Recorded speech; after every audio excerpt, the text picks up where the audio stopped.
चलिए ध्यान दीजिए, लाइव हो गया। Okay okay. पिछले क्लास में हम लोग धातुओं के बारे में पढ़ना शुरू किए थे और आपको बताए थे कैल्शियम के बारे में। और आज का जो टॉपिक है वो कैल्शियम का कंपाउंड। बोले थे नहीं याद रखने के लिए, या इसने शुरुआत होगी। कैल्शियम का इंट्रोडक्शन हो गया था, कैल्शियम का। कैल्शियम का कंपाउंड, कैल्शियम का यौगिक। तो कैल्शियम एक ऐसा खनिज है जो मानव शरीर में सबसे ज्यादा पाया जाता है। एक स्वस्थ वयस्क व्यक्ति के शरीर में 1200 ग्राम कैल्शियम की उपस्थिति होती है, लेकिन फिर भी कैल्शियम की उपयोगिता शुद्ध अवस्था में नहीं के बराबर ही होता है। यानी जिस रूप में लोहे, एल्युमिनियम, कॉपर, सोना, चांदी जैसे धातुओं की उपयोगिता है, उस तरह से मुक्त अवस्था में यानी कैल्शियम, केवल कैल्शियम की कोई विशेष उपयोगिता नहीं है, न तो अर्थव्यवस्था में न ही मानव जीवन में। लेकिन कैल्शियम के कई यौगिक जो है बहुत ही ज्यादा आर्थिक महत्व के हैं। तो अगर हम कैल्शियम को देखें तो शुद्ध अवस्था में कैल्शियम की उपयोगिता तो नहीं है, लेकिन कैल्शियम के यौगिकों की बहुत ज्यादा उपयोगिता है। तो आइए विभिन्न प्रकार के कैल्शियम के यौगिक और उनकी उपयोगिताओं को हम देखते हैं। और पहला जो यौगिक है कैल्शियम ऑक्साइड। कैल्शियम ऑक्साइड, इसको काली चूना कहते हैं, अंग्रेजी में इसे क्विक लाइम कहते हैं। काली चूना और क्विक लाइम। मार्केट में जो आप चूना खरीदते हैं वो वास्तव में क्या है? कैल्शियम ऑक्साइड है। मार्केट में जो चूना बिकता है वो ठोस रूप में रहता है, एकदम ढेले के रूप में। वो ढेले के रूप में जो मार्केट में चूना बिक रहे हैं वो वास्तव में क्या है? कैल्शियम ऑक्साइड है। कैल्शियम ऑक्साइड, इसे काली चूना, क्विक लाइम भी कहा जाता है। और इसे बिना बुझा हुआ चूना भी कहते हैं, बिना बुझा हुआ चूना भी कहते हैं। और इसकी काफी ज्यादा उपयोगिता है। चूना जो मार्केट में बिक रहे हैं पत्थरों के रूप में, ढेलों के रूप में, वो वास्तव में क्या है? कैल्शियम ऑक्साइड है, जिनका इस्तेमाल कई कार्यों में होता है। तो ये जो चूना है ये बनाया कैसे जाता है दोस्तों, ये बात भी आप जान लीजिए कि चूना की कितनी उपयोगिता आप जानते ही हैं। खैनी के साथ चूना, पान के साथ चूना, गुटखा बनाने के लिए भी चाहिए क्या? चूना। घर की सफेदी के लिए भी चाहिए क्या? चूना। तो कई सारी उपयोगिताएं हैं। तो ये चूना का निर्माण होता कैसे है? ये चूना का निर्माण होता कैसे?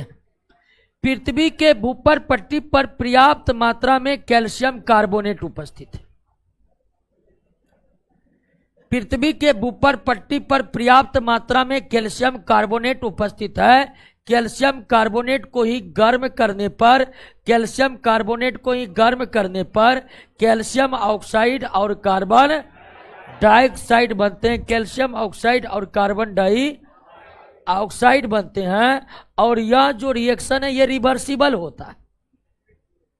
तो चूना की जो प्राप्ति होती है वो चूना पत्थर को गर्म करके, जब कैल्शियम कार्बोनेट, जिसको चूना पत्थर भी कहते हैं, और चूना पत्थर पृथ्वी के ऊपर पट्टी पर हर जगह, मध्य प्रदेश, राजस्थान जैसे इलाकों में चूना पत्थर कैल्शियम कार्बोनेट की कोई कमी नहीं है। इसी कैल्शियम कार्बोनेट को भट्टी में गर्म करके बनाया जाता है कैल्शियम ऑक्साइड बनाया जाता है, कैल्शियम ऑक्साइड बनाया जाता है। और याद रखिएगा कि कैल्शियम कार्बोनेट को गर्म करके जो चूना बनाया जाता है तो भट्टी में जो ये रिएक्शन होते हैं ये रिवर्सिबल होता है। रिवर्सिबल रिएक्शन के बारे में आप जानते हैं कि अभिकारक उत्पाद बनते हैं और उत्पाद आपस में अभिक्रिया करके फिर क्या बना लेते हैं, अभिकारक बना लेते हैं। यानी कैल्शियम कार्बोनेट को गर्म करिएगा, कैल्शियम ऑक्साइड कार्बन डाइऑक्साइड बनता है, पुनः यह दोनों रिएक्शन करके क्या बना लेता है, कैल्शियम कार्बोनेट बना लेता है। पुनः यह दोनों रिएक्शन करके क्या बना लेता है, कैल्शियम कार्बोनेट बना लेता है। कोई दिक्कत है? तो चूना कैसे बनता है देख लिया। अब इसकी क्या उपयोगिता है दोस्तों, तो इसकी जो उपयोगिता है, इसका उपयोग सीमेंट बनाने में किए जाते हैं और ड्राइंग एजेंट के रूप में किस रूप में किया जाता है,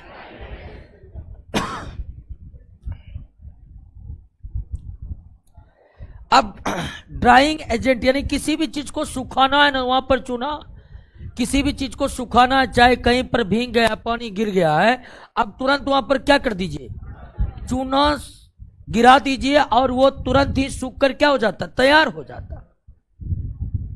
तो ड्राइंग एजेंट यानी कि किसी भी सतह को सुखाने के लिए चूना का इस्तेमाल किया जाता है, सीमेंट बनाने के लिए चूना का इस्तेमाल किया जाता है और दैनिक जीवनों में भी चूना की कई सारे उपयोगिताएं हैं। अब ध्यान दीजिए कि आप जानते हैं कि कैल्शियम ऑक्साइड जो है ये बिना बुझा हुआ चूना है। इसको क्या कहते हैं, बिना बुझा हुआ चूना कहते हैं। कैल्शियम ऑक्साइड को क्या कहते हैं दोस्तों, बिना बुझा हुआ चूना कहते हैं, बिना बुझा हुआ चूना। और जब यह जल से अभिक्रिया करता है तो बनता है दोस्तों कैल्शियम हाइड्रोक्साइड बनता है। क्या बनता है, यानी कैल्शियम ऑक्साइड को जल में जाकर हम गर्म कर दे तो क्या बन जाता है, और कैल्शियम हाइड्रोक्साइड को बुझा हुआ चूना कहते हैं। क्या कहते हैं, बुझा हुआ चूना कहते हैं। तो बिना बुझा हुआ चूना किसको कहते हैं, कैल्शियम ऑक्साइड को। और कैल्शियम ऑक्साइड पर पानी डाल दिए, पानी डालने से बुझ गया और पानी डालने पर कैल्शियम ऑक्साइड उस जल से अभिक्रिया करके क्या बनाया, कैल्शियम हाइड्रोक्साइड। और कैल्शियम हाइड्रोक्साइड को हम क्या कहते हैं, वास्तव में जो चूने की उपयोगिता है उसमें किसकी उपयोगिता है, पान के साथ भी चूना खरीदता, पान के साथ ही जो चूना खाया जाता है वो वास्तविक रूप में कैल्शियम हाइड्रोक्साइड होता है। आप मार्केट से चूना लाते हैं किसी भी घरेलू कार्य के लिए, पहले उसे हम किस में डालते हैं, पानी में डालते हैं। और पानी में जैसे ही डालते हैं जो आपका कैल्शियम ऑक्साइड है वो क्या बन जाता है। तो वास्तव में जो खैनी के साथ चूना खाया जाता है, पान के साथ चूना खाया जाता है, या घर के सफेदी के लिए जो चूना इस्तेमाल किया जाता है उसमें मुख्य रूप से वो कौन है, हम मार्केट से खरीद कर लाते हैं क्या, कैल्शियम ऑक्साइड लाते हैं और उसको डाल देते हैं किसमें, और तत्पश्चात निर्माण होता किसका, और इसी कैल्शियम हाइड्रोक्साइड जिसको बुझा हुआ चूना कहते हैं, इसी का इस्तेमाल हम भिन्न भिन्न कार्यों में करते हैं। क्लियर है? अब ध्यान दीजिए कि कैल्शियम ऑक्साइड और जल के बीच जो अभिक्रिया ये होती है, ये अभिक्रिया एक्सोथर्मिक होती है। क्या होती है, एक्सोथर्मिक होती है, यानी कि उष्मा क्षेपी होता है। एक्सोथर्मिक होता है यानी कि उष्मा, यानी कि यह अभिक्रिया में पर्याप्त मात्रा में उष्मा उत्पन्न होती है। और आप यह रिएक्शन देखे भी होंगे, घर पर कभी चूना को जल में गिराए होंगे तो इतनी उष्मा निकलती है कि जल जो है उबलने लगता है। जल जो है क्या होता है, तो जब चूना को जल में डालते हैं तो जो रिएक्शन होता है उसकी प्रकृति कैसी होती है, और उष्मा क्षेपी रिएक्शन संपन्न होने के बाद किसका निर्माण होता है, तो कैल्शियम ऑक्साइड को बिना बुझा हुआ चूना कहते हैं और कैल्शियम हाइड्रोक्साइड को बुझा हुआ चूना कहते हैं। तो कैल्शियम का पहला सबसे महत्वपूर्ण यौगिक कैल्शियम ऑक्साइड और दूसरा कैल्शियम हाइड्रोक्साइड, कोई दिक्कत नहीं। और कैल्शियम का सब यौगिक उजले रंग का होता है, चूना तो आप देखे ही होंगे, ठीक है। ये दोनों पदार्थ आप देखे होंगे, बस ये पूरा ठोस रहता है और ये ठोस नहीं रहता है, ठीक है। अब तीसरा प्रमुख यौगिक है calcium carbonate. Calcium carbonate, calcium carbonate, इसको तो सबसे पहले कई नामों से जाना जाता है। जो सबसे प्रचलित नाम है वो है चूना पत्थर, यानी चूना का पत्थर, और एकदम पत्थर की तरह कठोर होता है, इसीलिए इसे चूना पत्थर कहते हैं। अंग्रेजी में इसे क्या कहते हैं? लाइम स्टोन कहते हैं। एक और नाम है क्या? खरिया। एक और नाम क्या है? तो कैल्शियम कार्बोनेट, कैल्शियम कार्बोनेट को चूना पत्थर के भी नाम से जाना जाता है, लाइम स्टोन के भी नाम से जाना जाता है, और खरिया के नाम से भी जाना जाता है, खरिया के नाम से भी जाना जाता है। और इस कैल्शियम कार्बोनेट जो है, यही वास्तव में आपका क्या है? संगमरमर भी है, यानी संगमरमर भी रासायनिक रूप से क्या है? तो कैल्शियम कार्बोनेट जो है, ये जो कैल्शियम का ये जो कंपाउंड है कैल्शियम कार्बोनेट, ये पृथ्वी पर बहुत ही बृहद मात्रा में पाई जाती है और इसकी कई सारे उपयोगिताएं। सबसे पहले जो आप संगमरमर उपयोग करते हैं घरों को बनाने के लिए, घरों को आकर्षक बनाने के लिए जो संगमरमर इस्तेमाल होते हैं, वो वास्तव में चूना पत्थर ही है, वो वास्तव में चूना पत्थर ही है। और इस चूना पत्थर से ही हम बनाए थे किसको? कैल्शियम। तो चूना पत्थर का इस्तेमाल संगमरमर के रूप में हुआ, चूना पत्थर का इस्तेमाल कैल्शियम ऑक्साइड यानी कि काली चूना क्विकलाइम बनाने में हुआ। और इस कैल्शियम कार्बोनेट का इस्तेमाल जो है दंत मंजन बनाने में भी किया जाता है। दंत मंजन बनाने, पहले देखिए पाउडर जैसे उजले उजले दंत मंजन आते हैं, उस दंत मंजन में अधिकांश मात्रा किसकी होती थी? कैल्शियम कार्बोनेट की होती थी, कैल्शियम कार्बोनेट की होती थी। इसकी कई ज्यादा उपयोगिता और इसकी कोई कमी नहीं है दोस्तों, और कोई कमी नहीं होने के कारण इसको बनाने तो कोई जरूरी नहीं है, इसको बनाएंगे नहीं, एकदम ऊपर पट्टी पर एकदम कैल्शियम कार्बोनेट की भरमार है। राजस्थान मध्य प्रदेश के ऊपर पृथ्वी के सतह पर भरपूर मात्रा में कैल्शियम कार्बोनेट है। लेकिन कैल्शियम कार्बोनेट को अगर हमें लैब में तैयार करना है, कैल्शियम कार्बोनेट को अगर हमें लैब में तैयार करना है, तो लैब में कैल्शियम कार्बोनेट कैसे बनाए जाते हैं? कैल्शियम हाइड्रोक्साइड की अभिक्रिया करवाए जाते हैं, किससे? और बनता है आपको क्या? Calcium carbonate. और तो आप बिना बुझा हुआ चूना को किससे अभिक्रिया कराइए, तो आपको क्या प्राप्त होगा? कैल्शियम कार्बोनेट प्राप्त होगा। क्या प्राप्त होगा? तो व्यापारिक स्तर पर कैल्शियम कार्बोनेट को बनाने की कोई जरूरत तो है नहीं, लेकिन अगर आप लैब में तैयार करना चाहते हैं कैल्शियम कार्बोनेट को, तो बुझा हुआ चूना यानी कि कैल्शियम हाइड्रोक्साइड की अभिक्रिया किससे करवा दीजिए? कार्बन डाइऑक्साइड से करवा दीजिए, कार्बन डाइऑक्साइड से करवा दीजिए, क्लियर हो जाएगा, आपका कैल्शियम कार्बोनेट बनकर तैयार है। आप जानते हैं कि अगर हमें सफेदी करनी है, घरों की सफेदी करनी है, तो किससे करते हैं? कैल्शियम हाइड्रोक्साइड से। तो घर की जो सफेदी करते हैं तो कुछ 1-2 दिन तक घर चमकते नहीं है, सफेदी करने के तुरंत बाद चमक आती है घरों में, 1-2 दिन के बाद उसमें चमक आता है। आप ऐसा मत, हालांकि अब तो शायद बहुत कम उपयोग हो रहा है, लेकिन आप ध्यान देंगे कि चूना जब घरों में चूना जो कराया जाता है, सफेदी जो कराया जाता है, तो सफेदी करने के शुरुआत के 1-2 दिनों में, शुरुआत के 1-2 दिनों में घर बिल्कुल भी नहीं चमकते हैं, लेकिन 2-3 दिन के बाद सफेदी किया गया दीवार चमकने लगते हैं। इसका क्या कारण है जानते हैं? कि हम जो सफेदी करते हैं किससे? कैल्शियम हाइड्रोक्साइड से सफेदी कर देते हैं। कैल्शियम हाइड्रोक्साइड फिर धीरे धीरे वायुमंडल के कार्बन डाइऑक्साइड से रिएक्शन करके क्या बनाता है? कैल्शियम कार्बोनेट यानी कि संगमरमर का एक परत बना देता है। और जब घरों पर कैल्शियम कार्बोनेट का परत बनता है, तब यही तेज चमक पैदा करता है ये, यानी कि घर तब क्या होते हैं, चमकने लगते हैं। तो घरों की जो हम सफेदी करते हैं दोस्तों, वो 1-2 तक नहीं चमक आती है उसमें सफेदी में। वो इसलिए नहीं आती है कि कैल्शियम हाइड्रोक्साइड नहीं चमकते हैं। आपने कैल्शियम हाइड्रोक्साइड से घरों की सफेदी कर दी, अब वो कैल्शियम हाइड्रोक्साइड वायुमंडल के कार्बन डाइऑक्साइड से क्या करेगा, रिएक्शन करेगा, और कैल्शियम हाइड्रोक्साइड कार्बन डाइऑक्साइड से रिएक्शन करके क्या बनाएगा, कैल्शियम कार्बोनेट बनाएगा। और कैल्शियम कार्बोनेट के परत बनते ही घर क्या होने लगता है। क्लियर हो गया।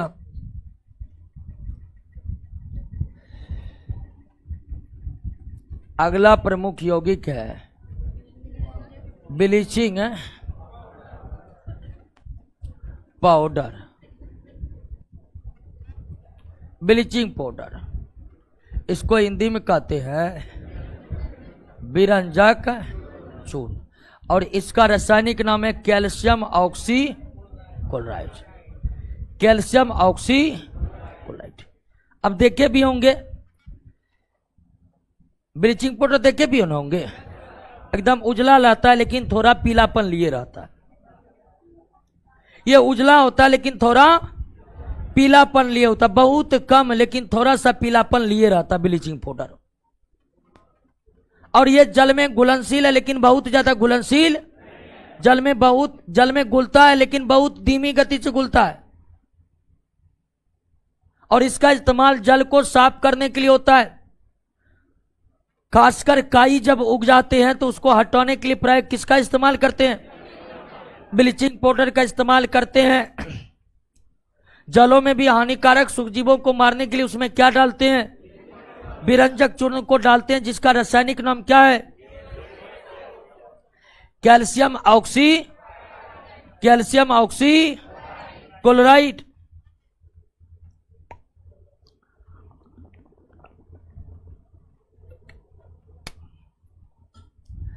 अब इस कैल्शियम ऑक्सीक्लोराइड यानी कि विरंजक चूर्ण का निर्माण कैसे होता है।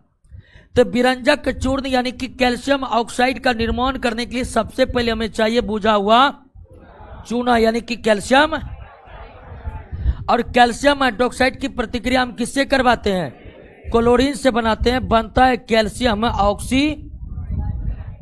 कैल्शियम ऑक्सीक्लोराइड और निर्माण होता है किसका। तो विरंजक चूर्ण का निर्माण बुझे हुए चूने पर क्लोरीन की अभिक्रिया कराकर बनाई जाती है। बुझे हुए चूने पर क्लोरीन की अभिक्रिया करके बनाई जाती है। अभी ये जो ब्लीचिंग पाउडर वाला आप रिएक्शन देख रहे हैं, ब्लीचिंग पाउडर वाला जो ये रिएक्शन आप देख रहे हैं, यह रिएक्शन एक खास प्रकार के संयंत्र में होता है जिसे कहते हैं हौसेन कलेवर तथा बॉकमान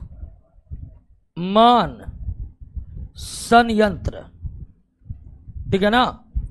तो ब्लीचिंग पाउडर निर्माण के लिए हमें किन किन चीजों की आवश्यकता है, कौन कौन पदार्थों की आवश्यकता है। कैल्शियम हाइड्रोक्साइड यानी कि बुझा हुआ, कैल्शियम हाइड्रोक्साइड यानी कि बुझा हुआ, और किसकी आवश्यकता है, और क्लोरीन की आवश्यकता है। और ये दोनों आपस में अभिक्रिया करके बनाता है कैल्शियम ऑक्सीक्लोराइड, और कैल्शियम ऑक्सीक्लोराइड को ही कहते हैं विरंजक चूर्ण, ब्लीचिंग पाउडर।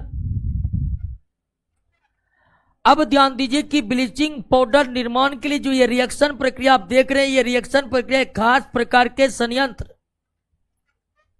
या खास प्रकार के यंत्रों में होता है जिसका नाम है हौसेन क्लेवर तथा बॉकमान संयंत्र। यानी कि आपसे ये क्वेश्चन पूछा हुआ क्वेश्चन है कि हौसेन क्लेवर तथा बॉकमान संयंत्र में किसका निर्माण होता है, विरंजक चूर्ण का निर्माण होता है। हौसेन क्लेवर तथा बॉकमान संयंत्र में किसका निर्माण होता है, विरंजक चूर्ण का निर्माण होता है, ब्लीचिंग पाउडर का निर्माण होता है। और इस संयंत्र में कौन रिएक्शन होता है, आप समझ गए। अब देखिए कि हम किसी भी चीज को साफ करने के लिए, खासकर जमीन पर उगे काई को साफ करने के लिए ब्लीचिंग पाउडर का इस्तेमाल करते हैं। जल को साफ करने के लिए ब्लीचिंग पाउडर का इस्तेमाल करते हैं। तो ब्लीचिंग ब्लीच करने का, साफ करने का जो गुण है वो वास्तव में किसके कारण है? क्लोरीन। ब्लीचिंग पाउडर में एक खास गंध भी होती है, वो गंध किसकी होती है? क्लोरीन की होती है। तो ब्लीचिंग पाउडर में ब्लीच करने का गुण भी किसका है? किसके कारण है? क्लोरीन का। अब ब्लीचिंग पाउडर में जो खास प्रकार की गंध होती है वो गंध भी किसकी होती है? क्लोरीन की। दुर्गंध जो होती है वो भी किसकी होती है? क्लोरीन की। और ब्लीचिंग पाउडर की एक खास बात है कि अगर ब्लीचिंग पाउडर को आप खुला छोड़ दे, ब्लीचिंग पाउडर को आप खुला छोड़ दे तो उसके जो ब्लीच करने की क्षमता है वो समाप्त हो जाती है। अगर हम ब्लीचिंग पाउडर के एक खुले डब्बे में रख दे तो कुछ समय के बाद ही ब्लीचिंग पाउडर में ब्लीच करने की क्षमता क्या हो जाती है? समाप्त हो जाती है। ब्लीच करने की क्षमता समाप्त हो जाती है। तो आखिर क्या कारण है कि ब्लीचिंग पाउडर को हवा में खुला छोड़ देने पर उसकी ब्लीच करने की क्षमता समाप्त हो जाती है? इसका क्या कारण है? इसका कारण है दोस्तों, इसका कारण है कि कैल्शियम ऑक्सीक्लोराइड को जब हम वायुमंडल में खुला छोड़ देते हैं तो ये वायुमंडल के कार्बन डाइऑक्साइड से क्या कर लेता है? और कार्बन डाइऑक्साइड से अभिक्रिया करके ये कैल्शियम कार्बोनेट बनाता है और क्लोरीन गैस का क्या कर देता है? त्याग कर देता है। अब कैल्शियम ऑक्सीक्लोराइड में जो भी गुण है ब्लीच करने का, साफ करने का, वो किसकी उपस्थिति के कारण है? लेकिन आप उसको खुला छोड़ दिए तो वो वायुमंडल के कार्बन डाइऑक्साइड से क्या करने लगा? और ब्लीचिंग पाउडर वायुमंडल के कार्बन डाइऑक्साइड से अभिक्रिया करके क्लोरीन गैस का क्या कर दिया? क्लोरीन गैस का क्या कर दिया? और अगर ब्लीचिंग पाउडर से क्लोरीन गैस ही निकल गया, ब्लीचिंग पाउडर से क्लोरीन गैस ही निकल गया, तब इसमें कोई क्षमता रह जाएगी? बताइए, रह जाएगी? नहीं रह जाएगी। क्लियर हो गया? बात समझ गए? ब्लीचिंग पाउडर जल में अधिक घुलनशील है या कम? कम घुलनशील है। ब्लीचिंग पाउडर की गंध किसकी गंध होती है? क्लोरीन की गंध होती है। उजले रंग का होता है लेकिन हल्का पीला लिए, इसलिए कहते हैं ब्लीचिंग पाउडर एक पीत धवल चूर्ण है। पीत का मतलब पीला, धवल का मतलब उजला। आइए अगला जो मुख्य है, plaster of Paris. Plaster of Paris calcium sulphate या कैल्शियम सल्फेट हॉल 2H2, दोनों तरह से हम प्लास्टर ऑफ पेरिस को लिख सकते हैं। इस तरह से भी, और यानी कि प्लास्टर ऑफ पेरिस में ये बात है कि प्लास्टर ऑफ पेरिस में एक कैल्शियम सल्फेट के साथ आधे जल के अणु रह सकते हैं। प्लास्टर ऑफ पेरिस में एक कैल्शियम सल्फेट अणु के साथ आधे, एक के साथ आधे तो दो के साथ पूरे के, इसलिए ये दोनों फार्मूला किसके हैं? Plaster of Paris. यानी कैल्शियम सल्फेट में जब आधे जल के अणु जुड़े हैं, कैल्शियम सल्फेट में जब आधे जल के अणु जुड़े हैं, तब इसे हम कहते हैं plaster of Paris. Plaster of, और इसका नाम भी रोचक है दोस्तों, क्योंकि ये पहली बार बनाया गया कहां पर? पेरिस में बनाया गया। और पेरिस में बनाने के बाद इसका सबसे ज्यादा काम किसमें लिया जाता था? प्लास्टर में। लेकिन जब सीमेंट का खोज हो गया तब सीमेंट से प्लास्टरिंग का काम होने लगा, क्योंकि ये काफी खर्चीली हो रही थी।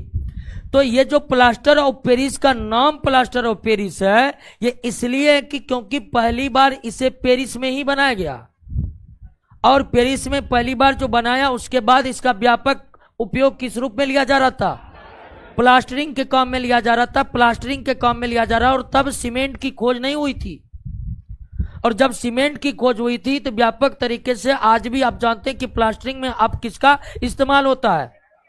सीमेंट का, ताकि वो प्लास्टर ऑफ पेरिस की तुलना में कई गुना ज्यादा सस्ता होते हैं और मजबूत भी होते हैं। तो उस दिन से इसका नाम प्लास्टर ऑफ पेरिस रख गया। तो प्लास्टर ऑफ पेरिस का निर्माण पहली बार कहां हुआ? अब हुआ कैसे? तो प्लास्टर ऑफ पेरिस का जो निर्माण होता है वो कैल्शियम के ही एक कंपाउंड कैल्शियम सल्फेट, जिसमें दो जल के अणु जुड़े वो, और इसे कहते हैं क्या? जिप्सम कहते। इसे क्या कहते हैं दोस्तों? इसी से बनाया जाता है। यानी कि प्लास्टर ऑफ पेरिस का निर्माण किससे किया जाता है? जिप्सम से किया जाता है। प्लास्टर ऑफ पेरिस का निर्माण किससे किया जाता है? जिप्सम से किया जाता है। और अगर हम जिप्सम को 120 डिग्री सेल्सियस गर्म करें, अगर हम जिप्सम को 120 डिग्री सेल्सियस गर्म तो क्या होगा? तो बनेगा कैल्शियम सल्फेट और जल इसका क्या हो जाएगा? बाहर निकल जाएगा। अगर हम जिप्सम को 120 डिग्री सेल्सियस डायरेक्ट गर्म कर दे तो कैल्शियम सल्फेट बनेगा, जल निकल जाएगा। लेकिन इसी कैल्शियम सल्फेट को, इसी जिप्सम को अगर हम 120 डिग्री सेल्सियस तक एकदम सावधानी पूर्वक गर्म करें, एकदम टेम्परेचर इधर उधर नहीं होनी चाहिए। अगर जिप्सम को 120 डिग्री सेल्सियस तक सावधानी पूर्वक गर्म करें, तब जाकर निर्माण होता है दोस्तों प्लास्टर ऑफ पेरिस का। प्लास्टर ऑफ और 1.5 जल के अणु जो है वो निष्कासित हो जाते हैं। तो प्लास्टर ऑफ पेरिस का निर्माण कैल्शियम के ही एक अन्य यौगिक जिप्सम के से किया जाता है। जिप्सम को जब 120 डिग्री सेल्सियस गर्म कर दे सीधी तो प्लास्टर ऑफ पेरिस का निर्माण संभव है। जिप्सम से प्लास्टर ऑफ पेरिस बनाने के लिए एक सावधानी की आवश्यकता पड़ती है, और ये सावधानी अगर नहीं बरती गई तो कभी भी प्लास्टर ऑफ पेरिस का निर्माण नहीं। अब जानते कि जिप्सम को गर्म किए तो प्लास्टर ऑफ पेरिस बना, और प्लास्टर ऑफ पेरिस और जिप्सम में समानताएं ये है कि दोनों कैल्शियम सल्फेट ही है। अंतर बस यही है कि जिप्सम में 2 जल के अणु है और प्लास्टर ऑफ पेरिस में 1.5 जल के अणु है। तो अगर आप प्लास्टर ऑफ पेरिस को पुनः जल में डाल दीजिएगा, सॉरी आधे जल के अणु है, तो अगर आप प्लास्टर ऑफ पेरिस को पुनः आप जल में डाल दीजिएगा तो फिर ये प्लास्टर ऑफ पेरिस जल अवशोषित करके किसमें कन्वर्ट हो जाएगा? यानी जिप्सम को गर्म करिए सावधानी पूर्वक 120 डिग्री सेल्सियस तक तो बन जाएगा आपका प्लास्टर ऑफ पेरिस। और अगर प्लास्टर ऑफ पेरिस को जल में डाल दीजिएगा तो प्लास्टर ऑफ पेरिस पुनः जल को अवशोषित करके कन्वर्ट हो जाएंगे किसमें? क्लियर हो गया? और इस प्लास्टर ऑफ पेरिस का निर्माण आप जानते हैं कि टूटी हड्डियों को जोड़ने के लिए डॉक्टर जो प्लास्टर करते हैं वो किसका निर्माण करते हैं? वो किसका उपयोग करते हैं? मूर्तियां बनाने में व्यापक रूप से किसका इस्तेमाल होता है? क्लियर हो गया? कैल्शियम का इतना ही कंपाउंड याद रखना है। समझ गए कि नहीं समझ गए? कितना कंपाउंड पर? Calcium oxide, calcium hydroxide, calcium carbonate, bleaching powder और प्लास्टर। कुल 5 कंपाउंड के बारे में घुमा फिरा कर पूछा जाता है। पर ये तो 5 कंपाउंड को यह बैच एएलपी के लिए है।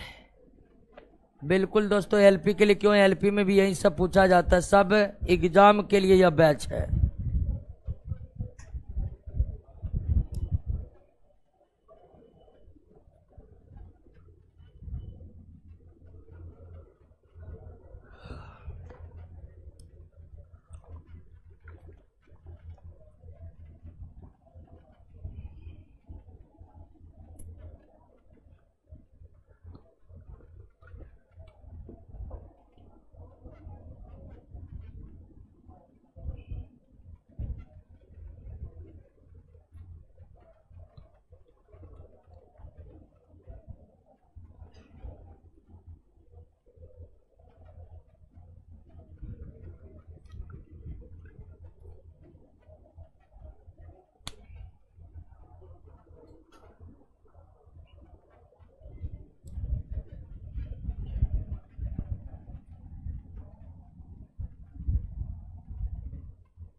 क्लियर?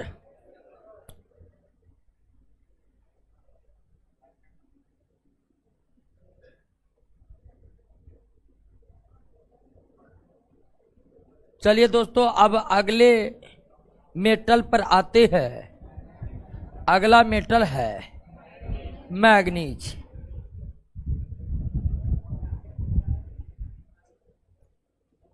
अगला मेटर हमारा है मैग्नीज। ये भी कोई खास महत्व का तो है नहीं, है कोई खास महत्व का? कोई विशेष खास महत्व का नहीं है। शायद ही आप अपने दैनिक जीवनों में मैग्नीज से परिचित हुए होंगे कि मैग्नीज का ये काम है। तो ये भी कोई खास उपयोगिता वाला धातु तो है नहीं, फिर भी धातु है। और इसकी जो परमाणु संख्या होता है वो कितना होता है? 25 होता है। मैग्नीज का परमाणु संख्या 25। और अगर इसका इलेक्ट्रॉनिक विन्यास लिखे 2p6 3s2 3p6 और 2 2 4 10 2 12 6 18 2 20 5 25। क्लियर? तो अगर देखिए कि मैग्नीज के प्रथम कक्षा में कितना इलेक्ट्रॉन, दूसरा कक्षा में, तीसरा कक्षा में 6 2 8 5 13, अंतिम कक्षा में 2। ध्यान दीजिएगा 3D अंतिम कक्षा नहीं है। अंतिम कक्षा ये जो 1 2 है ये कक्षा संख्या है, और ये कक्षा का सबसे इलेक्ट्रॉनिक विन्यास वैसे आप जानते ही है। तो आपबाउ प्रिंसिपल से लिखे तो इस तरह, और बोरबरी स्कीम से इलेक्ट्रॉनिक विन्यास लिखे तो इस तरह होगा। यानी कि मैग्नीज में वैलेंस इलेक्ट्रॉन की संख्या 2, जबकि कोर इलेक्ट्रॉन की संख्या 8 2 10 10 20 3 23। अब अगर हम इलेक्ट्रॉनिक विन्यास लिख लिए हैं तो बताइए इसका पीरियड यानी कि आवर्त कितना होगा? 4। क्योंकि एक परमाणु में जितने सेल होते हैं उतना ही उसका क्या होता है? आवर्त होता है। और हम देख रहे हैं सेल है, पहला सेल, दूसरा सेल, तीसरा सेल, चौथा सेल, यानी 4 सेल है, तो आवर्त बराबर 4। अब ब्लॉक देखिए, अगर अंतिम कक्षा से पहले डी हो, अगर अंतिम कक्षा से पहले डी हो तो वह ब्लॉक क्या होता है? डी ब्लॉक होता है। कौन ब्लॉक होता है? अब देखिए अंतिम इलेक्ट्रॉन एस में गया है, लेकिन ये एस ब्लॉक नहीं होगा। क्यों नहीं होगा? तो आप याद रखिएगा कि अगर अंतिम से ठीक पहले क्या हो? डी ऑर्बिटल हो, तो वह कौन ब्लॉक होता है? आप जानते हैं कि 3s 3p के बाद किसका स्थान आएगा? और उसके बाद स्थान आएगा किसका? यानी 4s, यानी कि बाहरी कक्षा से ठीक पहले डी सबसेल है। अगर किसी तत्व के परमाणु के बाहरी कक्षा से ठीक पहले डी ऑर्बिटल हो, अगर किसी तत्व के बाहरी कक्षा से ठीक पहले डी ऑर्बिटल हो, बाहरी कक्षा से ठीक पहले डी ऑर्बिटल हो, तो वह तत्व किस ब्लॉक का होता है? यानी कि मैग्नीज किस ब्लॉक का है? डी ब्लॉक का। और डी ब्लॉक में रखे जाते हैं संक्रमण धातु। क्या रखा जाता है? यानी कि मैग्नीज आपका कैसा धातु है? संक्रमण धातु। आप जानते हैं एस ब्लॉक धातु, पी ब्लॉक अधातु, डी ब्लॉक संक्रमण धातुओं का है। डी ब्लॉक संक्रमण। तो मैग्नीज आपका क्या है दोस्तों? संक्रमण धातु है। मैग्नीज आपका क्या है? अब आइए दोस्तों वर्ग। अब हम इलेक्ट्रॉनिक विन्यास के आधार पर वर्ग कैसे निकालेंगे डी ब्लॉक का? तो एस ब्लॉक में संयोजी इलेक्ट्रॉन ही वर्ग संख्या था। एस ब्लॉक में संयोजी इलेक्ट्रॉन ही क्या था? वर्ग। पी ब्लॉक में संयोजी इलेक्ट्रॉन में 10 जोड़कर हम निकाले। अब अगर कोई तत्व डी ब्लॉक का है, अगर कोई तत्व डी ब्लॉक का है, अगर कोई तत्व डी ब्लॉक का है तो उसका वर्ग बराबर होता है वैलेंस इलेक्ट्रॉन अब प्लस डी ऑर्बिटल का इलेक्ट्रॉन। वैलेंस इलेक्ट्रॉन कितना है डी ऑर्बिटल में? तो वर्ग कितना हो गया? मैग्नीज का वर्ग। किसी डी ब्लॉक के तत्वों का वर्ग संख्या वैलेंस इलेक्ट्रॉन और डी ऑर्बिटल में उपस्थित इलेक्ट्रॉन के योग के बराबर होते हैं। मैग्नीज का इलेक्ट्रॉनिक विन्यास में हम देखें कि अंतिम कक्षा के इलेक्ट्रॉन यानी संयोजी इलेक्ट्रॉन कितना है और डी ऑर्बिटल में कितना है? 5 है। इसीलिए मैग्नीज का वर्ग कितना हो गया? क्लियर हो गया?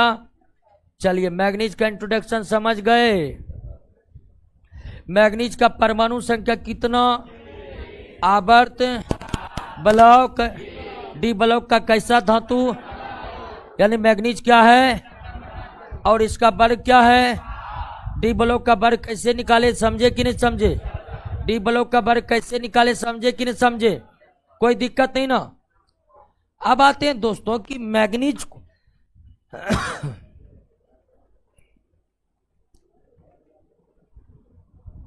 मैग्नीज को हम कैसे प्राप्त करेंगे। तो वही अयस्क पहले हमें चुनना पड़ता है। धातु प्राप्त करने के लिए हमें क्या चुनना पड़ता है। तो अगर मैग्नीज के अयस्कों की बात करें तो दो प्रमुख अयस्क है, एक है पायरोलुसाइट। पायरोलुसाइट मैग्नीज डाइऑक्साइड को क्या कहते हैं, पायरोलुसाइट कहते हैं। मैग्नीज डाइऑक्साइड को क्या कहते हैं। और दूसरा है मैग्नेटाइट, मैग्नेटाइट, मैग्नेटाइट Mn2O3H2O। तो अगर मैग्नीज के अयस्क को देखें तो मैग्नीज के बहुत ज्यादा अयस्क पृथ्वी के ऊपर पट्टी पर उपलब्ध है। मैग्नीज के कौन कौन से प्रमुख अयस्क है दोस्तों, पायरोलुसाइट और मैग्नेसाइट एक मैग्नेटाइट है। ओह सॉरी, वही तो हमको लग रहा है मैग्नाइट है, सॉरी मैग्नाइट। ठीक है, Mn2O3H2O को मैग्नाइट बोलते हैं। क्या बोलते हैं, मैग्नाइट। तो बहुत ज्यादा अयस्कों की, मैग्नीज की बहुत ज्यादा अयस्कों की उपलब्धता नहीं है। दो ही अयस्क है जो प्रायः मिलते हैं, एक है पायरोलुसाइट और दूसरा मैग्नाइट। और इन दो अयस्कों में जो मैग्नीज की प्राप्ति होती है वो किससे होती है, पायरोलुसाइट से होती है। किससे होती है। और अगर पायरोलुसाइट से दोस्तों मैग्नीज प्राप्त करना है तो निश्चित तौर पर आप समझ हो गए होंगे कि इसका हम क्या करेंगे दोस्तों, विद्युत अपघटन करेंगे, यानी कि इलेक्ट्रोलाइसिस करेंगे। और इलेक्ट्रोलाइसिस करने के उपरांत हमारा मैग्नीज अलग हो जाएगा, ऑक्सीजन क्या हो जाएगा। और आप जानते हैं कि धातु हमेशा कहां प्राप्त होते हैं, कैथोड पर, और अधातु कहां प्राप्त होते हैं, एनोड पर। तो मैग्नीज की प्राप्ति मुख्यतः किस अयस्क से की जाती है, मैग्नीज की प्राप्ति किस अयस्क से, और पायरोलुसाइट से मैग्नीज की प्राप्ति किस विधि से। अब विद्युत अपघटन क्या आप जानते हैं, कई बार इसका हम जिक्र किए हैं विद्युत अपघटन के प्रोसेस को, कि विद्युत अपघटन में कैथोड पर धातु आता है और धातु के साथ जो कुछ रहता है क्लोराइड ऑक्सीजन, वो आ जाता है कहां पर। तो पायरोलुसाइट का अगर हम विद्युत अपघटन करेंगे तो मैग्नीज की प्राप्ति कहां होगी, क्लियर।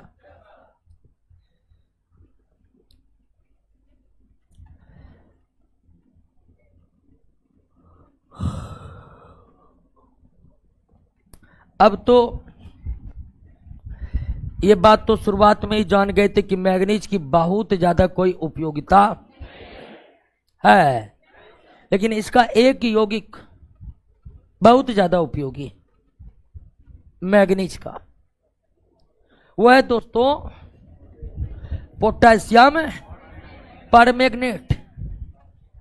ये गुलाबी रंग का होता है, किस रंग का, और इसे हम किस नाम से जानते हैं, लाल दवा के नाम से जानते हैं। किस नाम से जानते हैं, लाल दवा के। ये एंटीसेप्टिक के तौर पर इस्तेमाल होता है। हालांकि आप इससे काफी बेहतरीन एंटीसेप्टिक डिटॉल सेवलॉन मार्केट में आ गए हैं तो इसकी उपयोगिता घट गई है, लेकिन एक जमाने में ये लाल दवा के रूप में बहुत ज्यादा उपयोग में आते थे घाव सब पर लगाने के लिए। पोटेशियम परमैंगनेट, इसको क्या पढ़ते हैं, और पोटेशियम परमैंगनेट को डायरेक्ट पायरोलुसाइट से ही बना लिया जाता है। मैग्नीज डाइऑक्साइड से ही निर्मित कर लिए जाते हैं। किसको? पोटेशियम परमैंगनेट को। पोटेशियम परमैंगनेट को। पोटेशियम परमैंगनेट का रंग कैसा होता है? गुलाबी होता है। कैसा होता है दोस्तों? और इसे किस नाम से जानते हैं? और इसका प्रयोगशाला का ये एक अनिवार्य यौगिक है। जिस तरह दवाई के दुकान में पैरासीटामोल होना अनिवार्य है, उसी तरह केमिस्ट्री के लैब में निश्चित ही क्या होते हैं?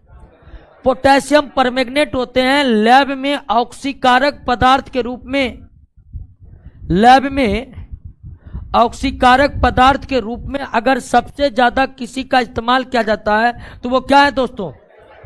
पोटेशियम परमैंगनेट है। पोटेशियम परमैंगनेट है। तो पोटेशियम परमैंगनेट का लैब में प्रयोगशालाओं में इस्तेमाल होता है। किस रूप में? ऑक्सीकारक के रूप में होता है। और इसका इस्तेमाल जल शुद्धिकरण में भी होता है। इसका इस्तेमाल जल शुद्धिकरण में ही होता है। पोटेशियम परमैंगनेट का इस्तेमाल जल शुद्धिकरण में भी होता है। और अगर दोस्तों हम पोटेशियम परमैंगनेट को गर्म कर दें, KMnO4, इसको पढ़ते हैं पोटेशियम, अगर इसको गर्म करते हैं तो गर्म करने के बाद बनता है K2MnO4, और इसे हम पढ़ते हैं पोटेशियम मैग्नेट।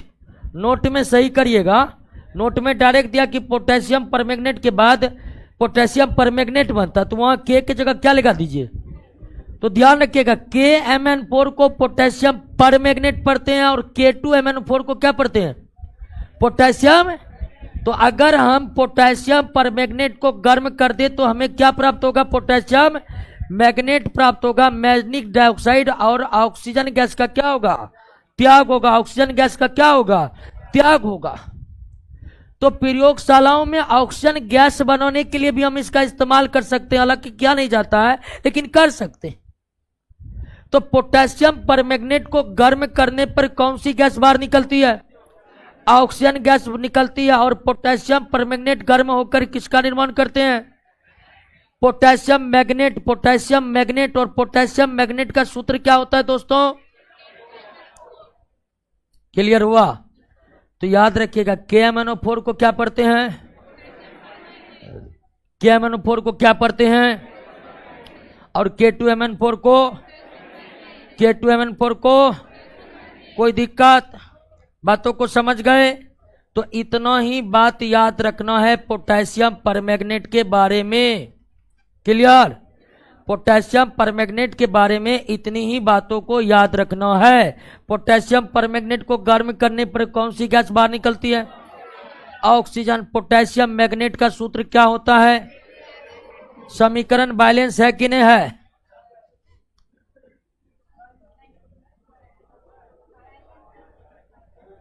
है नहीं है? बिल्कुल है। इतना देर से पता लगाते हैं। क्लियर? और मैग्नीज का दूसरा प्रमुख यौगिक खुद मैग्नीज डाइऑक्साइड, जिसको पायरोलुसाइड कहते हैं, यही है। और मैग्नीज डाइऑक्साइड का जो उपयोग होता है वो होता है शुष्क सेल में। शुष्क सेल में विदुर्बक के रूप में। किस रूप में? विदुर्बक के रूप में, डाइपोलराइज्ड के रूप में। विदुर्बक का मतलब डाइपोलराइज्ड के रूप में, डाइपोलराइज्ड के रूप में होता है। ठीक है ना? सबसे ज्यादा मैग्नीज के जिस यौगिक की उपयोगिता है वो आपका पोटेशियम परमैंगनेट है। जल शुद्धिकरण में भी उसका इस्तेमाल किया, लैब में ऑक्सीकारक के रूप में उसका इस्तेमाल हुआ। और ये मैग्नीज डाइऑक्साइड की भी एक उपयोगिता है। और इस मैग्नीज डाइऑक्साइड का इस्तेमाल ड्राई सेल में डीपोलराइज्ड के रूप में होता है। शुष्क सेल वही निपो एबर रेडी बैट्रिक सब जो हम यूज करते हैं ना, वही है क्या? शुष्क सेल। और शुष्क सेल में ये मैग्नीज डाइऑक्साइड किस रूप में काम आते हैं? विदुर्बक के रूप में काम आते हैं। किस रूप में काम आते हैं? विदुर्भक के रूप में काम आते हैं, विदुर्भक के रूप में काम आते हैं। अब ये विदुर्भक डायपोलराइट की प्रक्रिया है क्या? तो नोट में थोड़ा मिस्टेक है, पहले आप सही कर लीजिए, पहले आप समझ लीजिए, उसके बाद नोट में जो गलत लिखा है उसको आप सही कर लीजिएगा। होता क्या है दोस्तों कि शुष्क सेल में जो एनोड होते हैं,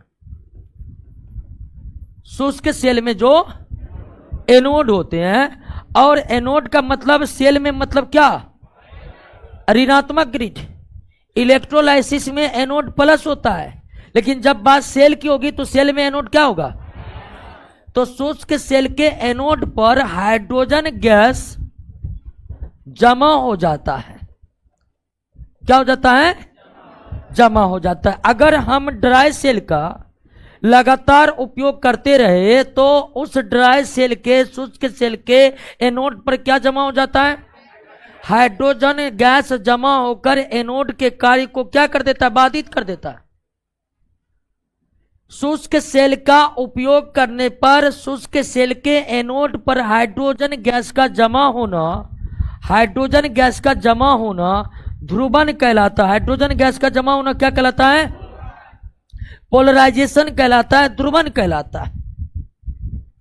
और शुष्क सेल में इसी से बचने के लिए मैग्नीज डाइऑक्साइड मिलाया जाता है, और मैग्नीज डाइस एनोड पर, मैग्नीज डाइऑक्साइड एनोड पर जमा हाइड्रोजन गैस को हटाता है। हाइड्रोजन गैस को क्या करता है? और यही प्रक्रिया क्या कहलाती है? विध्रुवण। यानी हाइड्रोजन गैस का जमा होना क्या कहलाता है? ध्रुवण कहलाता है, पोलराइज्ड कहलाता है। और मैग्नीज डाइऑक्साइड एनोड पर जमे हाइड्रोजन गैस को हटाने का कार्य करता है। जमा होना ध्रुवण, तो हटाना क्या कहलाएगा? तो विध्रुवण का मतलब आप समझ रहे हैं कि नहीं दोस्तों? विध्रुवण का मतलब आप समझ रहे हैं कि नहीं? तो मैग्नीज डाइऑक्साइड शुष्क सेल में विध्रुवक के रूप में, डायपोलराइट के रूप में उपयोग आते हैं। ये विध्रुवण है क्या? तो शुष्क सेल का उपयोग करने पर शुष्क सेल के एनोड यानी कि ऋणात्मक ग्रिड पर हाइड्रोजन गैस जमा हो जाता है, और इस जमा होने की प्रक्रिया को क्या कहते हैं? ध्रुवण कहते हैं। मैग्नीज डाइऑक्साइड एनोड पर जमा इसी हाइड्रोजन को हटाने का कार्य करते हैं, जिसे क्या कहते हैं? विध्रुवण कहते हैं। जिसे क्या कहते हैं? नोट में ठीक उल्टा दिया हुआ है, समझे? अब नोट में जो लिखा है उसको सही करिए, तो सही करिए। कर लिए?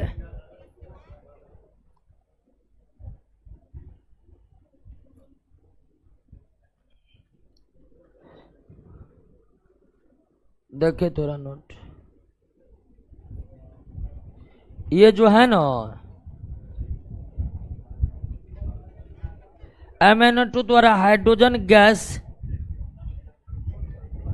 के हटाने की प्रक्रिया,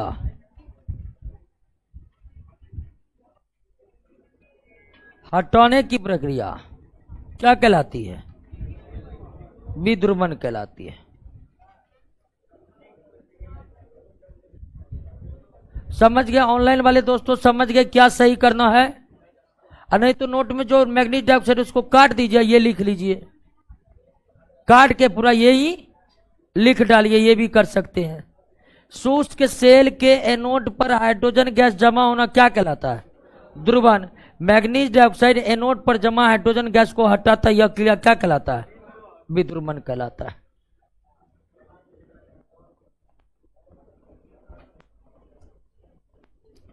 चलिए दोस्तों, मैग्नीज को एक बार पढ़ डालिए।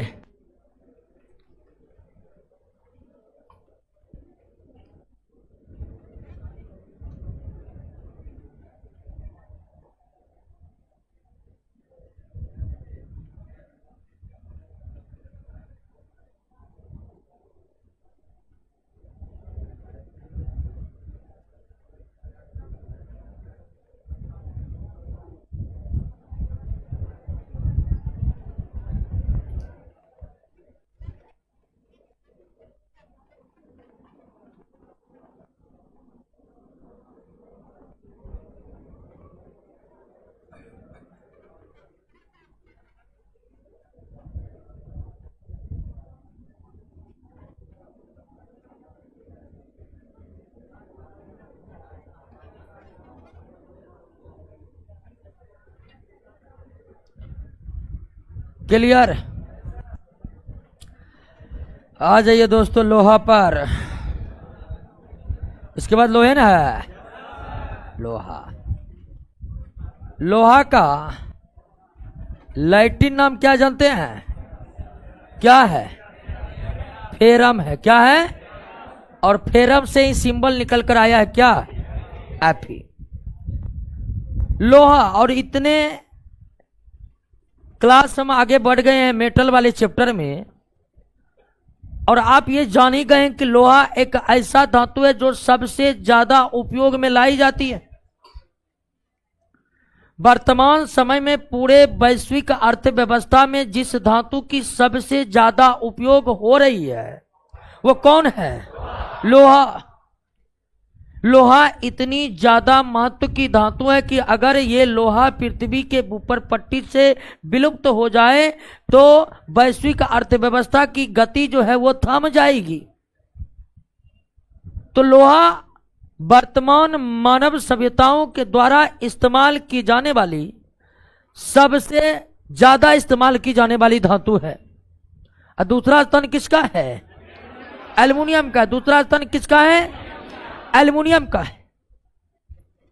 सबसे ज्यादा उपयोग में लाई जाने वाली धातु लोहा है और दूसरा सबसे ज्यादा उपयोग में लाई जाने वाली धातु एल्युमिनियम है। और अगर पृथ्वी के भूपर पट्टी पर देखें तो पृथ्वी के भूपर पट्टी पर एल्युमिनियम कहीं गुना ज्यादा है। किससे?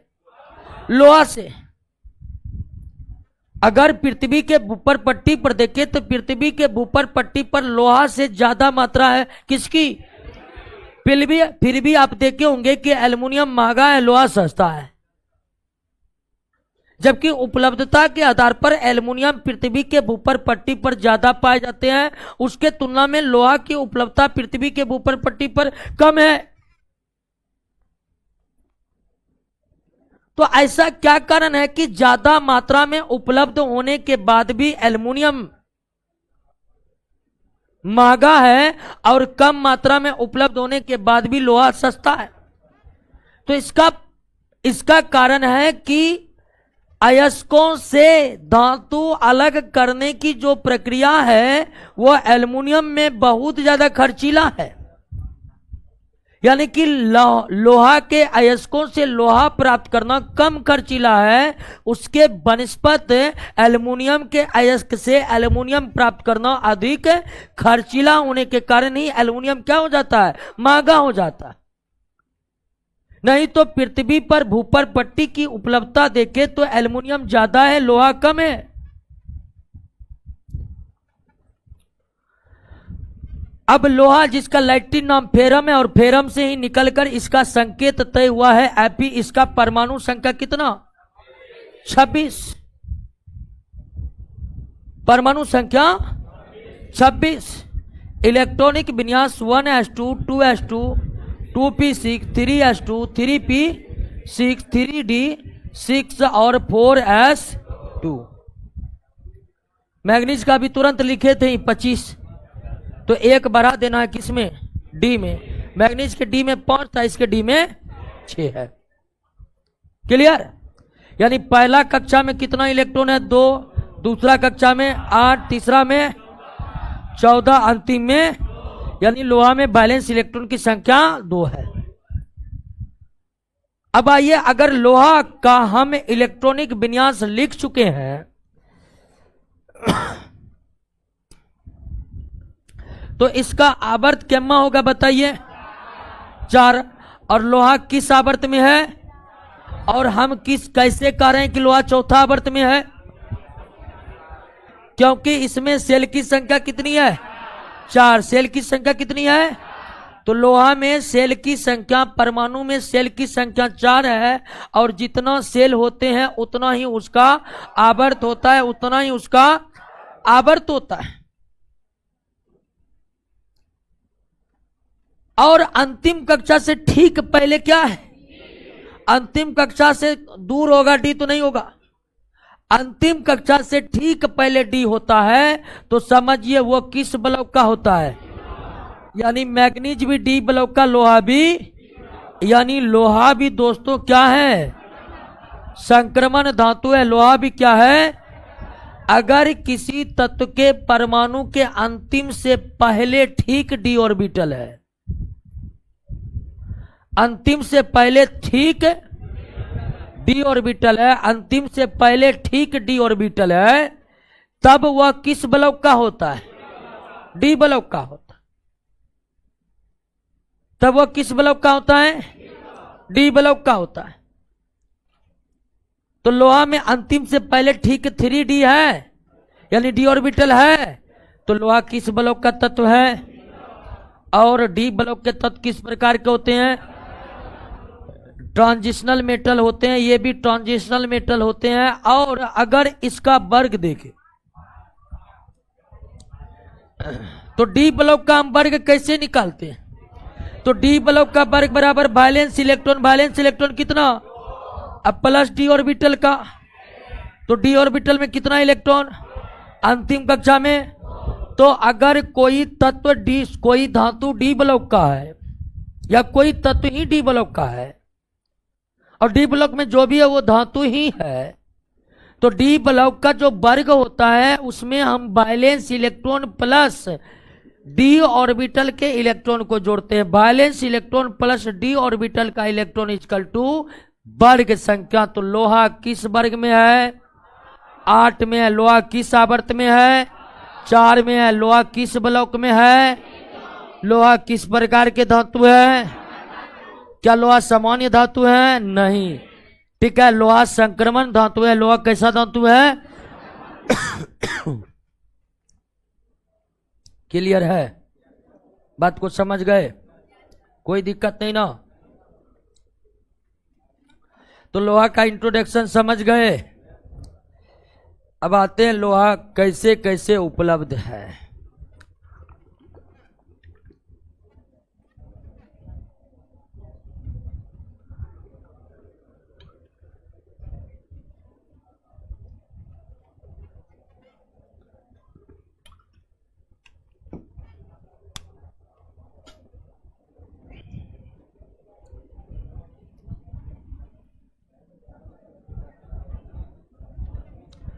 चलिए आइए ध्यान दीजिए दोस्तों। अगर लोहा की उपलब्धता देखें तो लोहा का अयस्क है पहला आपका Fe2O3 हेमेटाइट, एक ये अयस्क है। दूसरा Fe3O4 मैग्नेटाइट। और तीसरा है लौह कार्बोनेट यानी कि सीधे। तो पृथ्वी के भूपर पट्टी पर जो अयस्क लोहा के उपलब्ध है, पृथ्वी के भूपर पट्टी पर लोहा के जो अयस्क उपलब्ध है वो है आपका haematite, magnetite, siderite, haematite, magnetite. और इसमें हेमाटाइट और मैग्नेटाइट जो है ये ऑक्साइड अयस्क है, जबकि सीडेराइट आप देख रहे हैं कार्बोनेट अयस्क है। अब लोहा के 3 प्रकार के अयस्क तो पृथ्वी के भूपर पट्टी पर उपलब्ध हैं, लेकिन इन 3 प्रकार के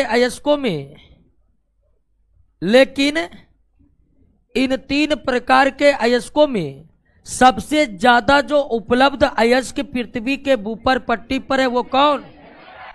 भारत से लेकर इटली, फ्रांस, अमेरिका तक लोहे की जो अयस्क उपलब्ध है वो कौन है? हेमाटाइट, मैग्नेटाइट और सीडेराइट की उतनी उपलब्धता ही नहीं है कि हम उनसे भारी मात्रा में लोहा को निकाल सकें। भिन्न भिन्न देशों के पास जो लौह अयस्क का भंडार है वो किस रूप का भंडार है? भारत में भी जहां लौह अयस्क पाया जाता है वो किस प्रकार का है? और पूरे विश्व की यही स्थिति है। पूरे विश्व में जहां कहीं भी लौह अयस्क की उपलब्धता है किस रूप में? हेमाटाइट के रूप में। किस रूप में है? हेमाटाइट के रूप में। क्लियर? तो हम निकालेंगे किससे? हेमाटाइट से। आइए दोस्तों, हेमाटाइट से लोहा निकालने की प्रक्रिया आसान नहीं है। हालांकि बॉक्साइट से एल्युमिनियम निकालने की तुलना में तो जरूर आसान है, लेकिन फिर भी हेमाटाइट से लोहा निकालने की प्रक्रिया आसान नहीं है। इसको समझने की कोशिश कीजिएगा आप अच्छी तरह से। हम विस्तार पूर्वक इसे बताने की प्रयास कर रहे हैं। सबसे पहले हेमाटाइट यानी Fe2O जहां पाया जाता है, इसके साथ जो सबसे प्रमुख गैंग है वो कौन है? SiO2, जिसको सिलिकॉन डाइऑक्साइड या क्या कहते हैं, सिलिका कहते हैं। और भी कई प्रकार के पत्थर, मिट्टी इत्यादि इत्यादि सब मिले रहते हैं। यानी जहां कहीं भी लौह अयस्क है वो अधिकांश हेमाटाइट है। हेमाटाइट जहां से निकाला जाता है उसमें अशुद्धि के रूप में सिलिका मिले होते हैं। लौह अयस्क में अशुद्धि के रूप में सबसे ज्यादा क्या मिले होते हैं? सिलिका। साथ साथ इसमें कई प्रकार के पत्थर के कण, मिट्टी के कण, ये सब भी मिले होते हैं।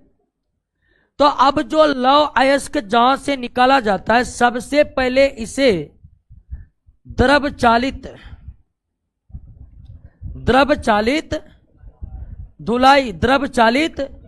धुलाई, जिसको अंग्रेजी में कहते हैं हाइड्रोलिक वॉशिंग। फर्स्ट क्लास में हम हाइड्रोलिक वॉशिंग का जिक्र किए थे। तो सबसे पहले हेमाटाइट अयस्क को द्रव चालित धुलाई के द्वारा साफ किया जाता है। लेकिन इस सफाई से हेमाटाइट में मिले पत्थर के कण दूर हो जाते हैं, मिट्टी के कण दूर हो जाते हैं, लेकिन हेमाटाइट से सिलिका दूर नहीं होता है। हेमाटाइट से सिलिका दूर नहीं होता है। तो हेमाटाइट अयस्क से गैंग को हटाने के लिए सर्वप्रथम उसको किस तरह साफ किया जाता है? द्रव चालित धुलाई के द्वारा साफ किया जाता है। सबसे पहले किसके द्वारा साफ किया जाता है? और अगर हेमाटाइट इसको द्रव चालित धुलाई के द्वारा साफ करते हैं तो इस सफाई में पत्थर, मिट्टी के कण ये सब तो निकल जाते हैं, लेकिन क्या नहीं निकल पाते हैं? सिलिका नहीं निकल पाते हैं। सिलिका नहीं निकल पाते हैं दोस्तों, सिलिका नहीं निकल पाता है। अब सिलिका कैसे निकलेगा? हेमाटाइट से सिलिका कैसे निकलेगा? दोस्तों, इसको निकालने के लिए इसे एक भट्ठी में डालते हैं और उसे कहते हैं ब्लास्ट। सही कर लीजिएगा, ब्लास्ट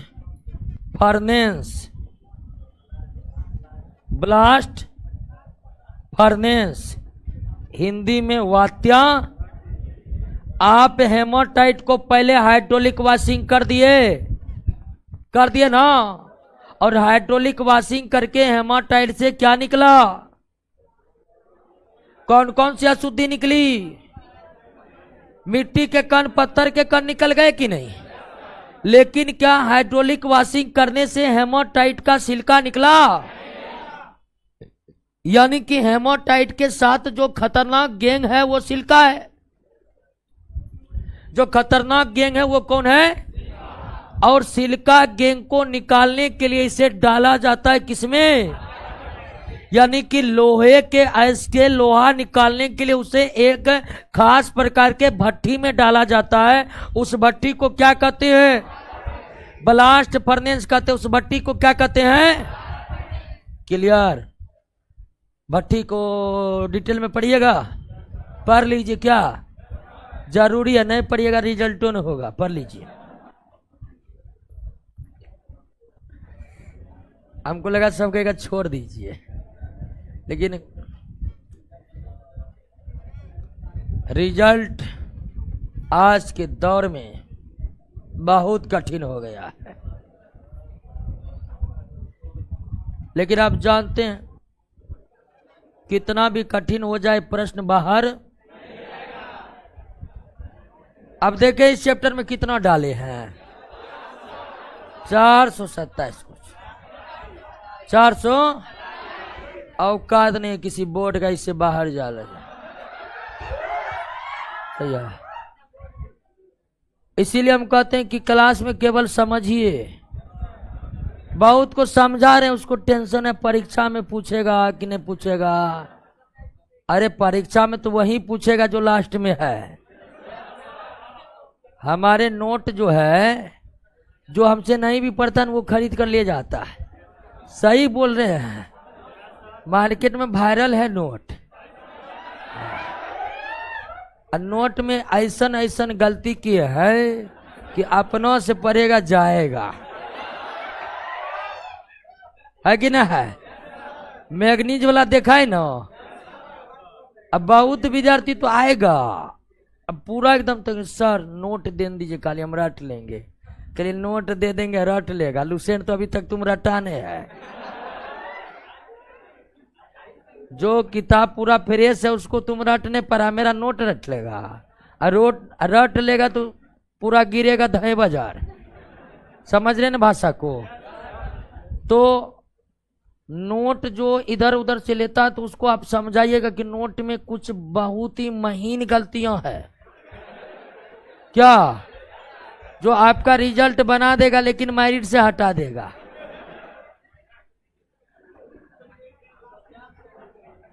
समझ रहे हैं ना दोस्तों। इस हेमाटाइट से सिलिका निकलना है, निकलवे नहीं कर रहा है,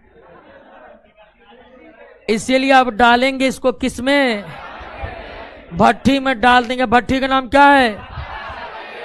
लेकिन दोस्तों भट्टी में डालने से पहले इसमें दो चीज मिलाते हैं।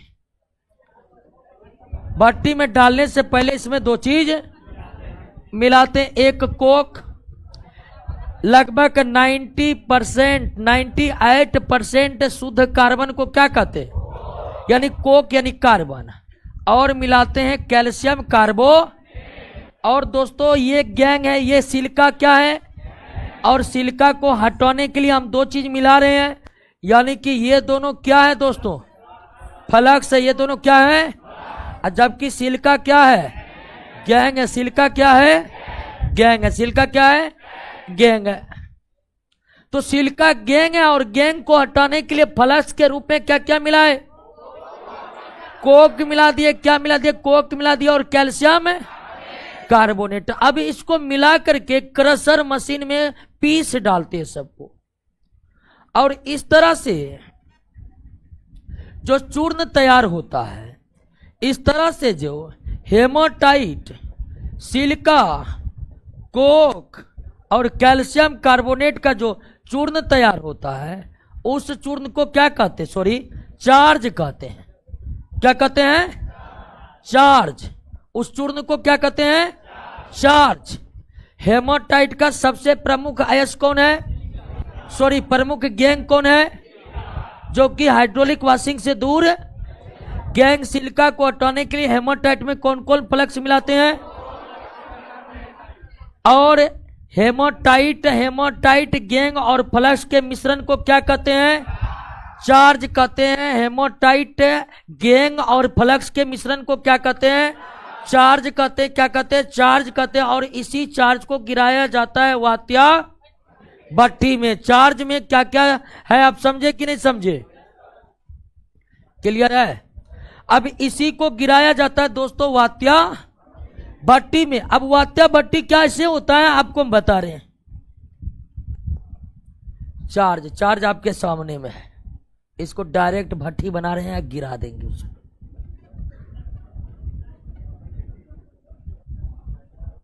ये तो बोतल जैसी हो, नहीं ऐसे ही होता है। 10वां के एनसीईआरटी में आप देखे होंगे, फिर देखे हैं, यही है वात्या भट्टी। और नीचे में रहता है छिद्र, और इससे जाता है गरम हवा का झोंका, गरम हवा का, और इस साइड से भी गरम हवा का, और ऊपर से इस चार्ज को क्या किया जाता है, गिराया जाता है। और वात्या भट्टी खास बात है कि नीचे जो ताप होता है अधिक ताप, फिर ऊपर जाते जाते ताप क्या हो जाता है, और नीचे में अधिक ताप क्यों का आप जानते हैं, नीचे में गर्म हवा का झोंका मार रहे हैं। तो वात्या भट्टी कुछ इसी आकार का होता है, जिसमें नीचे से गर्म हवा का झोंका देने के लिए, गर्म हवा का झोंका देने के लिए एक छिद्र बने होते हैं, और उसके बाद नीचे में और छिद्र होते हैं, जहां से आपको क्या निकलता है, लोहा। क्या निकलता है, और एक छिद्र से निकलता है धातु मल। तो आप ध्यान दीजिए कि इस वात्या भट्टी की जो आकार होती है कुछ इसी तरह होती है। सबसे जरूरी बात है कि वात्या भट्टी में नीचे का ताप अधिक होता है, ऊपर का ताप कम होता है। वैसे भी कोई भी भट्टी हो, नीचा में ताप अधिक होता है, ऊपर में कम होता है। तो वात्या भट्टी में भी होता है। और वात्या भट्टी के नीचे से गर्म हवा का और चार्ज को गिराया जाता है भट्टी के ऊपर से, भट्टी के ऊपर से लोहा हमको निकलता है नीचे से। क्लियर। अब भट्टी में हम गिराएं किसको, चार्ज को। भट्टी में किसको गिराएं, और भिन्न भिन्न प्रकार के रिएक्शन होने के उपरांत, भिन्न भिन्न प्रकार के रिएक्शन होने के उपरांत हमें प्राप्त होता है क्या, लोहा प्राप्त होता है। अब भट्टी में जो डालते हैं इस चार्ज को, कौन कौन सा रिएक्शन होता है। तो सबसे पहले कोक गर्म हवा के झोंका से, गर्म हवा के झोंका के ऑक्सीजन से अभिक्रिया करके क्या बनाता है, और यह अभिक्रिया प्रबल ऊष्माक्षेपी होता है, और क्या निकलता है। तो सबसे पहले वात्या भट्टी में जो ये कोक है वो गर्म हवा के झोंका के ऑक्सीजन से अभिक्रिया करके कार्बन डाइऑक्साइड, और अब इस अभिक्रिया में जो ऊष्मा निकलता है वो कैल्शियम कार्बोनेट को, कैल्शियम कार्बोनेट को तोड़ करके बना देता है कैल्शियम ऑक्साइड, कार्बन डाइऑक्साइड। वात्या भट्टी का तीसरा रिएक्शन है कि ये जो कार्बन डाइऑक्साइड बना और ये जो कार्बन डाइऑक्साइड बना, ये पुनः फिर कोक से अभिक्रिया करके बना लिया कार्बन मोनोऑक्साइड। क्या बना लिया, कार्बन मोनोऑक्साइड। सबसे पहले वात्या भट्टी में कोक गर्म हवा के झोंका के ऑक्सीजन से अभिक्रिया करके कार्बन डाइऑक्साइड और उष्मा बनाया, यानी कि यह अभिक्रिया प्रबल ऊष्माक्षेपी होता है, बहुत ज्यादा उष्मा निकलता है। फिर उसी उष्मा से फ्लक्स में जो कैल्शियम कार्बोनेट है वो टूट कर कैल्शियम ऑक्साइड और कार्बन डाइऑक्साइड बन जाता है, कार्बन डाई। अब ये कार्बन डाइऑक्साइड, पहला रिएक्शन का कार्बन डाइऑक्साइड, दूसरा रिएक्शन का कार्बन डाइऑक्साइड, तीसरी बार पुनः कोक से अभिक्रिया करके क्या बनाता है। अब कार्बन मोनोऑक्साइड जो है, कार्बन मोनोऑक्साइड जो है, कार्बन मोनोऑक्साइड जो है वह अब हेमाटाइट से अभिक्रिया करेगा। कार्बन मोनोऑक्साइड हेमाटाइट से अभिक्रिया करके लोहा और कार्बन डाइऑक्साइड बनाएगा, लोहा और कार्बन डाइऑक्साइड बनेगा। क्लियर है बात, समझ गए, कोई दिक्कत नहीं है, समझ गए कि नहीं समझ गए। अब दूसरा रिएक्शन में जो कैल्शियम ऑक्साइड बना है ये गैंग सिलिका से अभिक्रिया करके कैल्शियम सिलिकेट बनाता है। क्या बनाता है, और ये कैल्शियम सिलिकेट धातु मल के रूप में बाहर निकल जाता है और आपको लोहा प्राप्त होता है। तो वात्या भट्टी में होने वाले रिएक्शन देख लिए। वात्या भट्टी में सबसे पहले कोक गर्म हवा के झोंका ऑक्सीजन से अभिक्रिया करके कार्बन डाइऑक्साइड और उष्मा बनाता है। फिर ये जो रिएक्शन में उष्मा बना ये कैल्शियम कार्बोनेट को तोड़ करके कैल्शियम ऑक्साइड और कार्बन डाइऑक्साइड बनाता है।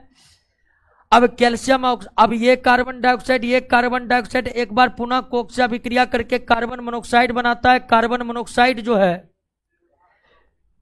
हेमाटाइट से अभिक्रिया करके क्या बनाता है, और जो आपका कैल्शियम ऑक्साइड है वो हेमाटाइट के गैंग से अभिक्रिया करके क्या बनाता है, धातु मल बनाता है, यानी कि कैल्शियम सिलिकेट बनाता है। क्या बनाता है, तो आपको लोहा प्राप्त हो गया, कोई दिक्कत नहीं ना। लेकिन दोस्तों रिएक्शन नोट कर रहे हैं क्या, 4 गो रिएक्शन है, यादें हो गया हुआ।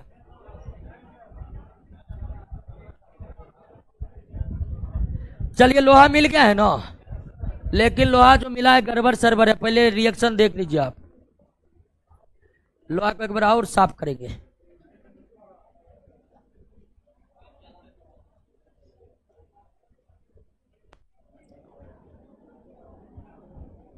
देखिए नोट, रिएक्शन नहीं लिखिएगा ना तो इसका एक उपाय है, इसका एक उपाय बहुत अच्छा है कि एक क्वेश्चन है रिएक्शन वाला,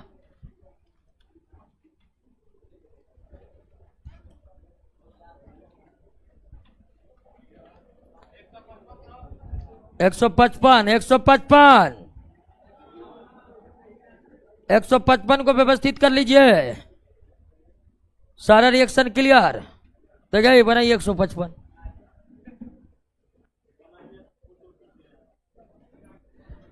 नोट्स चेंज हुआ है क्या? बिल्कुल नोट्स चेंज हो गया है, न्यू नोट्स केमिस्ट्री का आ गया है।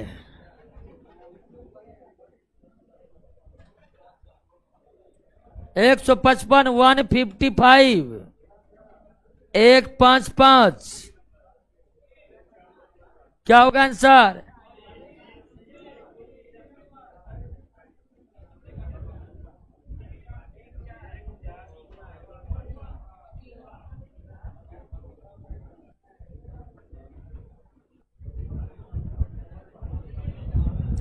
धातु समझ में आ रहा है ना? अब दोस्तों जो इसको उबाऊ लग रहा है आपको बता देते, ये इसमें ऐसे ही पढ़ा जाता है। क्लियर? अब ध्यान दीजिए, अब ध्यान दीजिए दोस्तों कि वात्या भट्टी से जो लोहा प्राप्त हुआ उस लोहा में 2.5 से 4% क्या रहता है? कार्बन। और ऐसे लोहा को कहते हैं पिटवा लोहा, ढलवा लोहा। क्या कहते हैं? ढलवा लोहा कहते हैं। क्या कहते हैं? ढलवा लोहा कहते हैं। तो वात्या भट्टी से जो लोहा प्राप्त होते हैं, वात्या भट्टी से जो लोहा प्राप्त होते हैं उसमें कार्बन की मात्रा कितना होता है? 2.5 से। और यह लोहा जो होता है कठोर तो होता है लेकिन भंगुर होता है, और ऐसे लोहा क्या कहते हैं? तो वात्या भट्टी से जो लोहा प्राप्त हुआ वो कैसा लोहा है? ढलवा लोहा की बहुत कम उपयोगिता है, क्योंकि ये मजबूत तो होते हैं लेकिन ये मजबूत तो होते हैं लेकिन ये भंगुर होते हैं, यानी कि बाह्य प्रहार से ये चकनाचूर हो जाते हैं। इसलिए इस ढलवा लोहा को डायरेक्ट किसमें बदल दिया जाता है? इस्पात में बदल दिया जाता है। किसमें? इस्पात में बदल दिया जाता है, या फिर ढलवा लोहा को बदला जाता है किसमें? पिटवा लोहा में। किसमें?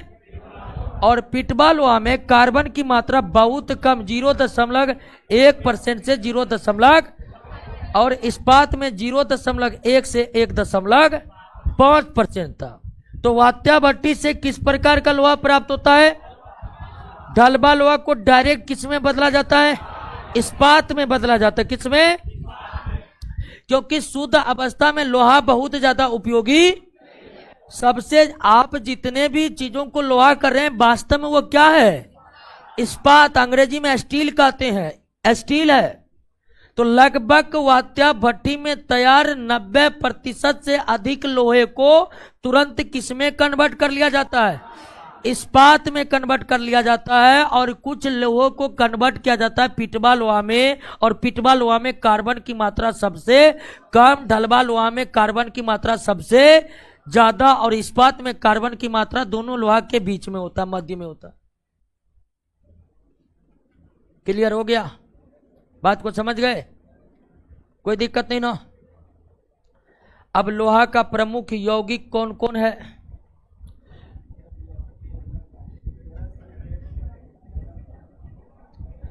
लोहा का प्रमुख यौगिक है फेरस सल्फेट 7H2O। और देखिए सल्फेट वाले यौगिक को कशिश कहते हैं, अंग्रेजी में विट्रियोल। क्या कहते हैं? विट्रियोल कहते। क्या कहते हैं? तो सल्फेट वाले कंपाउंड को क्या कहा जाता है? कशिश। और इसका रंग कैसा होता है?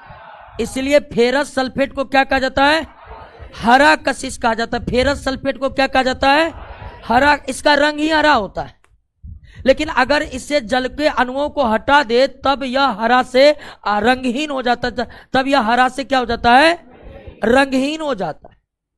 और इसका इस्तेमाल जो है स्याही इंक बनाने में किया जाता है, हरे रंग का इंक बनाने में किया जाता है, एनीमिया के उपचार में भी इसका इस्तेमाल। दूसरा है फेरिक क्लोराइड, दूसरा है फेरिक, इसका इस्तेमाल रक्तस्राव रोकने में किया जाता है। किसमें? दूसरा है फेरिक सल्फाइड, दूसरा क्या है, फेरिक सल्फाइड। इसको आयरन पैराइड्स भी पढ़ते हैं, इसको क्या पढ़ते हैं, आयरन पैराइड्स भी पढ़ते हैं और फेरस सल्फाइड भी पढ़ते हैं।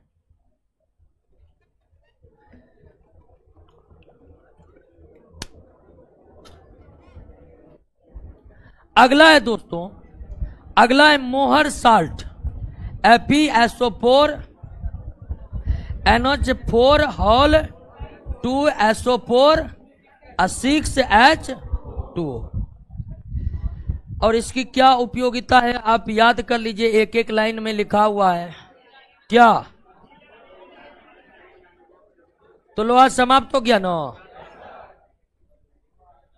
अगला कंपाउंड, अगला मेटल कौन है? कॉपर। आइए नेक्स्ट क्लास से कॉपर पढ़ते हैं।